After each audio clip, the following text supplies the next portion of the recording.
Alright guys, today I want to show how you can make your own potting soil at home with 3 simple ingredients. The first ingredient is going to be compost. In a previous video I went over how to start a compost bin, so if you currently don't have one you could check this video out.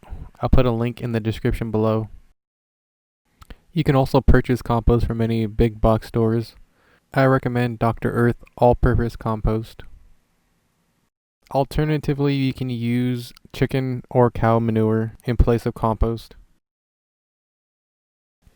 The next ingredient is vermiculite. Vermiculite is a mineral, and what vermiculite does is give our soil more aeration. The final ingredient is peat moss. Peat moss is dead fibrous material that forms when mosses and other living material decompose. It's going to provide our soil with nutrient and water retention.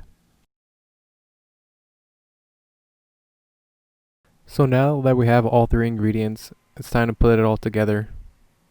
I follow Mel Bartholomew's 1/3 formula that he talks about in his square foot gardening book.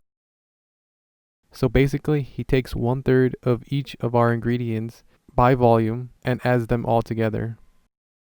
So what I do is take a 5-gallon bucket and fill it each with all 3 of our ingredients, which will give us a total of 15 gallons of soil mix. Now you may not need 15 gallons. So say for example, all you needed to fill was a 5-gallon pot.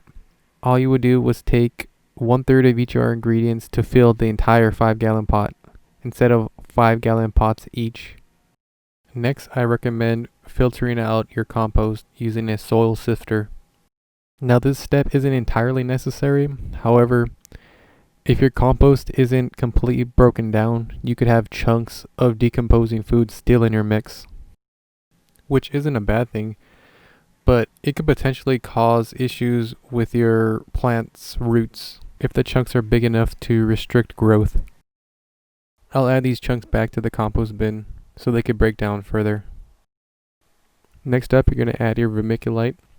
Be careful when handling vermiculite on a windy day because the dust can be irritating to breathe in. Then you're going to add your peat moss. Make sure before adding it you take out all the big chunks. Peat moss tends to come compressed in its package.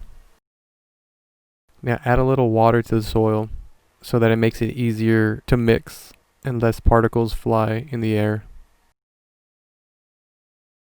Last and final step is to mix the ingredients all together.